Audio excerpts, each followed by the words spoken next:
목회자인 제가 가장 고통스러울 때가 있습니다. 그때가 언제냐 하면 예수 믿는 것들 똑같잖아 라고 말할 때입니다. 그런 말을 듣고 나면 제 사역에 맥이 쭉 빠집니다. 예수 믿는 것들 뭔 다른 게 있다고 라는 얘기를 흘려 듣든지 심지어 직접적으로 듣게 될 때는 왠지 어쩔 줄 모르는 숨어버리고 싶은, 아니 좌절감과 동시에 수치스러움을 경험합니다. 정말 가슴이 아프죠. 여러분이나 저나 어쩌면 오랜 세월 동안 예수를 믿어온 사람일 가능성이 참 많은데, 그런 얘기를 듣고 나면 그래, 내가 예수 믿는 게 뭘까? 복음을 전하는 사명자로 산다는 게 뭘까? 그런 생각을 참 많이 하게 되죠. 그러나 여러분 기억하십시오. 그럼에도 불구하고 저는 그리스도인에게서만 희망을 봅니다. 이유가 뭔지 아세요? 왜 사람들이 그리스도인을 향하여, 저를 향하여 예수 믿는 것들 뭘 다르다고 라고 말함에도 불구하고 제가 여전히 그리스도인에게서 희망을 보느냐 하면, 하나님의 사람들은요 자신의 삶을 하나님 앞에 비추어 볼 줄 아는 사람입니다. 사람들은 자신의 생각에 빠져 살지만 그리스도인들은 하나님 앞에 내 자신을 두고 자신을 비추어 살펴봅니다. 자신의 의로움이 아니라 자신 스스로 말하는 의롭다 하는 평가에 의해서가 아니라 하나님의 의로우심 앞에 내 자신을 내려놓고 자신의 모습을 살펴보는 겁니다. 하나님의 의로우심이 얼마나 엄청난지, 거기에 비하면 내 의로움이라는 게 얼마나 보잘것없고 거짓인지 우리는 그분 앞에서 어쩔 줄 몰라 하는 인생이기 때문에 저는 그리스도인에게 적어도 희망을 봅니다. 남들은 어떻게 생각할지 몰라도요, 그래도 저는 그리스도인이 하나님 앞에서 자신의 삶을 들여다보는 존재인 한에 있어서는 그리스도인들에게만 희망이 있다고 저는 믿는 겁니다. 왜냐하면 인간은 다 그렇거든요. 오늘 여러분 읽으시지 않으셨나요? 인간은 전부 다 이렇게 말은 하지만, 이렇게 비판은 하지만, 이렇게 비난하지만 똑같은 일을 행하는 존재가 인간이거든요. 그러니까 누가 뭐라 그래도요, 그 사람이 아무리 정의롭게 말한다 하더라도요, 아무리 그 사람이 도덕적으로 산다고 하더라도요, 하나님 앞에서 자신을 비추어 보지 않는 한 인간은 그저 그런 겁니다. 이렇게 말하면서도 같은 일을 행하는 너희들이 하나님의 심판을 피할 줄로 생각하느냐, 그거예요. 1920년대, 1940년대 후반부터 한 예술 사조가 등장을 했습니다. 다다이즘이라는 겁니다. 다다라는 말이 무슨 말일까? 사실은 의미 없는 단어라 말합니다. 어떤 사람들은 그것이 불어의 어린아이들이 타는 목마라고 말하긴 하지만 사실은 그렇지 않다고도 말하는 경우가 많습니다. 그 다다는 그때 그 예술 사조를 만든 사람들이 어느 날 모여서 사전을 탁 펴고 칼을 팍 꽂았는데 그게 DA, 그게 걸렸답니다. 그 그랬답니다. 다시 말하면 아무 의미 없다. 왜냐하면 1920년 초반은 언제였냐면 1차 세계대전이 끝난 직후였습니다. 그들은 어떤 생각을 가지게 됐냐 하면, 우리 인간이 굉장히 이성적으로 사고를 해왔고, 그래서 문해부흥을 일으켰고 인본주의가 등장하고 이성적으로 발전하기 시작했지만 1차 전쟁을, 세계대전을 겪고 나니까 인간의 합리적인 것이라는 것, 인간의 이성적이라는 것, 인간의 도덕적이라는 것, 이게 아무것도 아니라는 사실을 그들이 절감하는 겁니다. 그래서 인간의 비합리성, 인간의 비도덕성, 그것을 자기들이 어찌할 바를 모릅니다. 그러면서 모든 것이, 말하자면 인간의 이성은 다 파괴되어야 한다라고 생각하면서 그들이 문학과 예술 활동을 벌이기 시작을 한 것이 바로 다다이즘이라 그런답니다. 그럼 인간은요, 그런 겁니다. 이성적이라고 말하지만 이성적이지 않습니다. 남을 판단하지만 자기도 똑같은 일을 합니다. 판단하면서도 같은 일을 행하는 사람이라고 성경은 기록하고 있습니다. 어느 누구도 이 하나님의 진노에서 벗어날 수가 없습니다. 그래서 인간이 자신을 구원할 수 있는 구원자일 수 없는 이유입니다. 그래서 우리가 예수 그리스도 그분의 은혜의 십자가가 필요한 이유입니다. 얼마 전에 한 강연에서 프랜시스 첸이라는 꽤나 알려진 목회자가 이런 얘기를 한 적이 있었습니다. 지난 코로나를 지나는 동안 가장 절망적인, 가장 최악의 상황이 뭐였냐 하면 교회에 대한 평판이 추락했다는 것이었다는 겁니다. 교회에 대한 평판. 심지어 그리스도인들조차 교회에 대하여 아무렇지도 않게 생각을 했다는 겁니다. 교회가 뭔데? 교회 안 가면 그만이지 뭘. 안 간다고 예배는 안 드려? 라는 겁니다. 제가 늘 강조했죠? 어쩔 수 없는 상황 우리 다 알잖아요. 예배 드릴 수 없는 상황도 여러분도 다 알고요.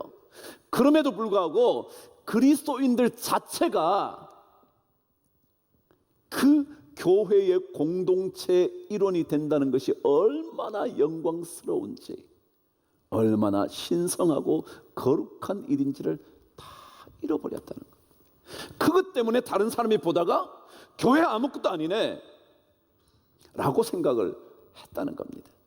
그게 자기는 너무 가슴이 아프다. 근데 그의 말입니다.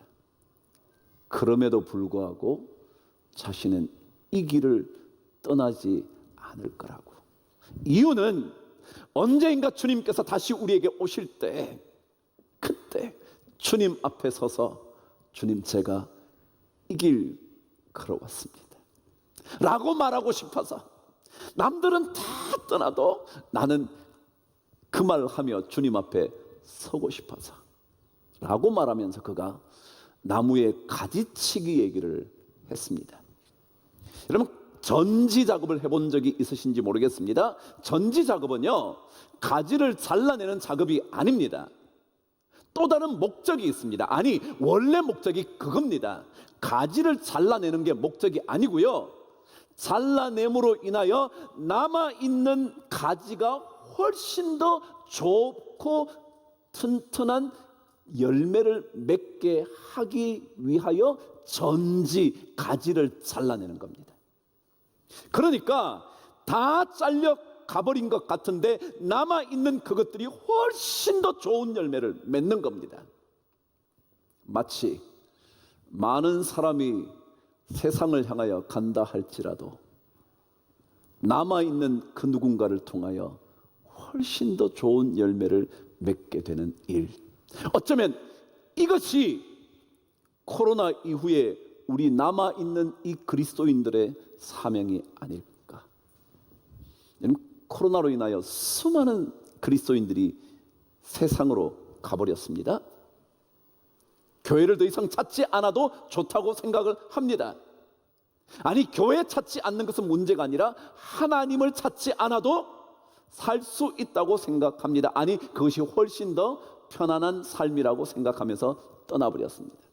그러나 남아있는 그리스도인들, 어쩌면 가지치기를 통하여 여전히 남아있는 여러분들과 저를 통하여 하나님은 훨씬 더 좋은 열매를 맺기를 원하지는 않으시는 걸까? 라는 질문을 프랜시스 첸 목사님은 하면서 남아는 남아 있어야지. 그래요. 엘리야가 어찌할 바를 모를 때 하나님께서 말씀하셨습니다. 바알에게 무릎 꿇지 않은 7,000명을 주셨다고.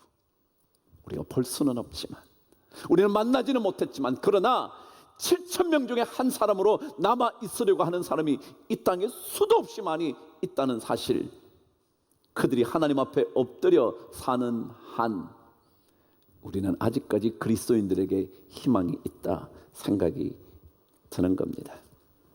우리는 조금만 마음에 들지 않으면 쉽게 떠나버리려고 하지 않습니까?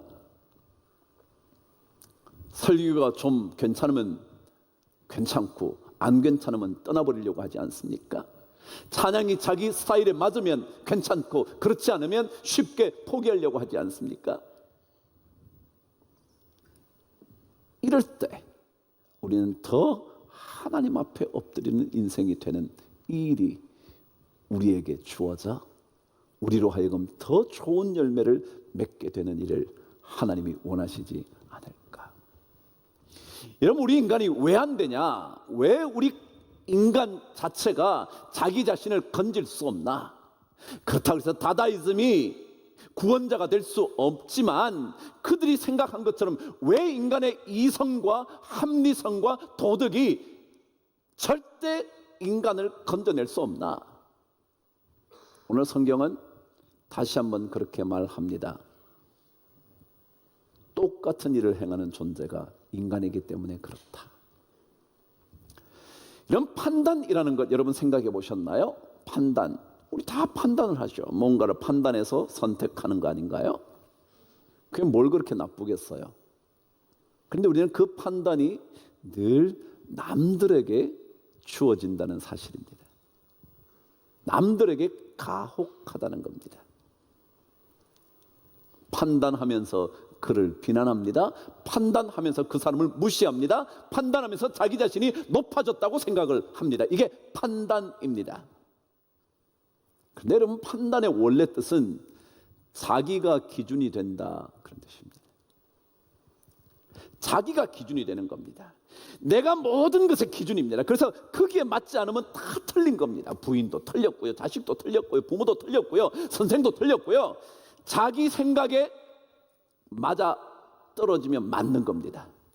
그렇지 않으면 다 틀린 겁니다. 이게 판단입니다. 그게 자기가 기준이 되는 것. 여러분, 그래서요, 사도 바울이 판단에 대한 이야기를 하면서 하나님의 구원이 필요하다는 것을 강조하는 겁니다. 이상하지 않나요? 판단의 이야기, 누구나 판단할 수 있는 건데 그 판단의 이야기 하나만 가지고도 우리 인간이 자기를 구원할 수 없고 하나님이 필요하다는 걸 강조하는 겁니다. 왜요? 판단하는 것은 자기가 다 기준이 되어서 남은 다 틀렸다고 그러는 거거든요. 그런데 또다시 강조하잖아요. 남이 다 틀렸다고 말하는데 알고 보니까 자기도 다 그렇다는 거예요. 자기가 가장 정의롭다고 말하면서 자기 자신을 앞세워 얘기했는데 알고 보니까 똑같은 사람이었다는 거예요. 성경이 그러잖아요. 판단의 문제가 아니에요. 모든 일에 마찬가지예요. 당신이 틀렸어, 당신이 잘못했어 라고 말하지만 알고 봤더니 자기도 똑같은 일을 행하고 있다는 겁니다. 그래서 하나님의 진노가 그에게 계속 쌓이는 거죠. 왜요? 자기가 기준이니까, 자기가 잘했으니까, 자기가 더 우위에 있으니까 라고 말을 했지만 사실은 자기가 늘 그런 사람이었다는 것 때문에 죄가 더 커지는 거예요. 진노가 점점 더 쌓이는 거예요. 왜 우리 인간에게 그리스도 예수의 어린 양의 피가 필요한 걸까요? 무엇 때문에 말도 안 되는 어린 양의 피만 문설주에 발리면 그렇게 되면 그 재앙이 떠나가는 걸까요? 그것은 우리 인간은 다 그렇게 말하지만 그런 존재이기 때문에 남을 판단하지만 똑같은 일을 계속해서 하는 사람이기 때문에 당신이 틀렸다고 말하지만 그 틀린 일을 제가 하고 있기 때문에 그래서 우리는 다 하나님 앞에 엎드리는. 그래서 제가 오늘 제목을 회개의 영을 부어 주옵소서. 그 얘기예요. 남을 판단하는 지혜보다 주님 앞에 회개하는 영이 훨씬 더 중요한 거거든요. 왜냐하면 우리는 판단하는 순간 내가 내 삶에 남을 판단하는 기준으로 내가 서 있지만 어느새 나는 또다시 그 죄악에 빠져 있기 때문에 그런 거죠. 그래서 판단자가 아니라 하나님 앞에 엎드리는 자, 회개의 영을 간구하는 자가 우리가 되어야 된다라는 거죠. 제가 오늘 설교 제목을 처음에 이렇게 잡았거든요. 아니라고 말할 사람 있습니까? 라고 제목을 잡았습니다. 아니라고 말할 사람 있습니까? 나는 아니야. 당신은 그럴지 몰라도 난 절대 아니야.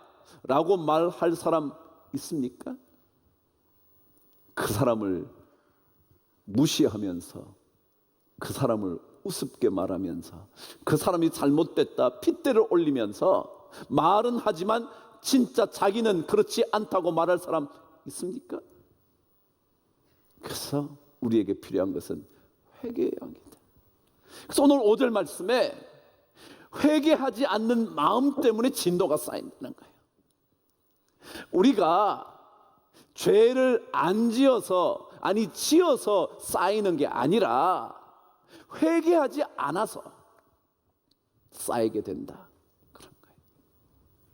자, 오늘 우리에게 예수 그리스도 그분이 필요한 이유는 남을 판단하지만 똑같은 일을 행하기 때문에 그렇다. 우리 인간 존재가 두 번째입니다. 오늘 5절 말씀에는 우리 인간에게 예수 그리스도의 구원의 은혜가 필요한 이유가 두 번째 오늘 이렇게 기록되어 있습니다. 앞부분만 한번 읽어보겠습니다. 시작. 다만 내 고집과 회개하지 아니하는 마음을 따라서 하나님의 심판대에 이르러 진노가 쌓이게 된다. 고집이라는 말입니다. 고집이요. 고집이 뭐예요? 고집 피우는 거죠. 예를 들어 너 잘못했어 그런데 난 아니야 라고 계속 뭐 한다는 거예요? 고집 피운다는 거예요. 완고해지는 거죠. 왜요?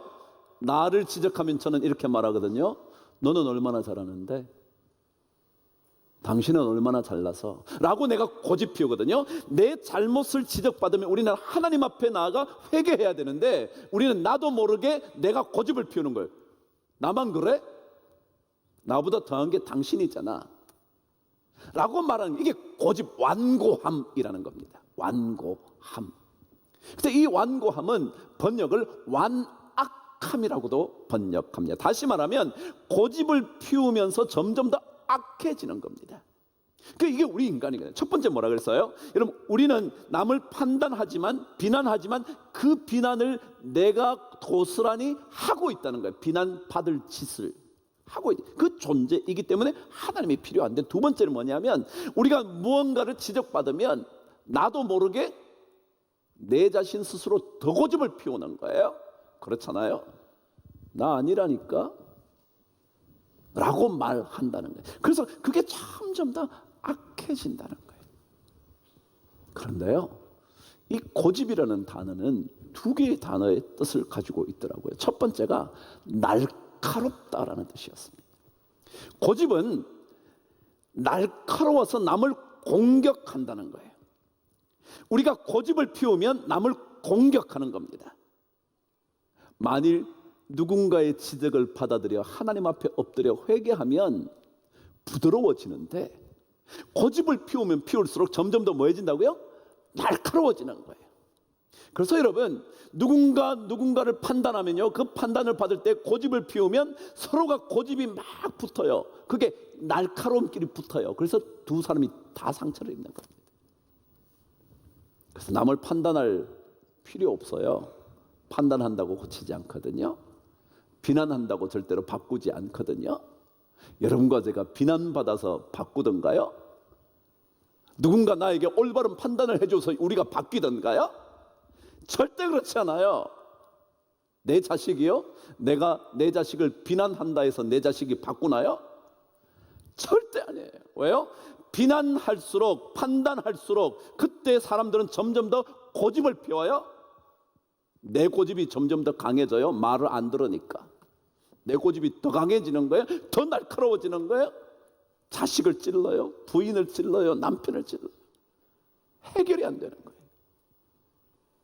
근데 두 번째 뜻이 뭐냐면, 고집이라는 단어는 덫과 올감이라는 뜻입니다. 고집을 피울수록 점점 더 갇히는 겁니다. 빠져나오지를 못하는 겁니다. 고집 피우지 않고 그냥 하나님 앞에 주님 저에게 회개의 영을 주셔서 나를 고쳐주옵소서 그러면 되는데, 그렇지 않고 고집을 피울수록 점점 더 올가미에 가두어져서 빠져나오지를 못하는 겁니다. 그러니까 그 죄악의 진노가 점점 더 쌓인다. 그래서 그 진노를 벗어날 길이 인간에게는 없다. 그게 사도 바울 말이에요. 예수 믿는 거요? 정말 다른 거 아니에요. 여러분과 제가 좀 더 도덕적으로 잘 사는 거라고요? 맞아요. 근데 그것보다 더 중요한 것은 하나님께 회개의 영을 부어달라고. 누군가가 나에게 어떤 지적을 할 때, 하나님, 제가 그런 사람입니다. 아니, 지적하면서 어느 순간 내가 하나님 지적은 했지만 내가 그런 사람입니다. 하나님 저에게 회개의 영을 부어 주옵소서. 그게 예수 믿는 사람이에요. 그런 사람에게만 세상을 건질 희망이 있지, 판단하는 사람에게, 비난하는 사람에게, 기준이 되겠다고 말하는 사람에게, 그 사람에게 희망이 있지 않아요. 왜냐하면 그렇게 말할수록 자기 자신도 그 일을 행할 뿐만 아니라 자기가 점점 더 거기에 가두어지는 거거든요. 그래서 오늘 우리 그리스도인들이 주님이 필요한 이유는 다른 게 아니에요. 바로 그분께로 나아가야만 회개의 마음이 생기고, 그래야만 세상 속에서 남아있는 한 사람으로 더 많은 열매를 맺을 수 있기 때문에 그런 거죠. 오늘 주님께 우리가 나왔습니다.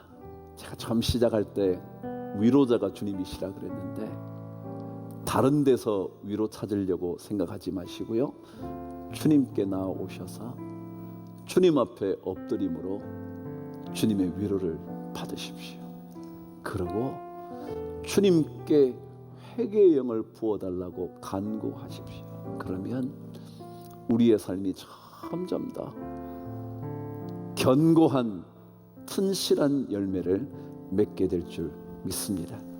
그 은혜 우리 모든 성도들이 반드시 누리게 되기를 주의 이름으로 축복합니다.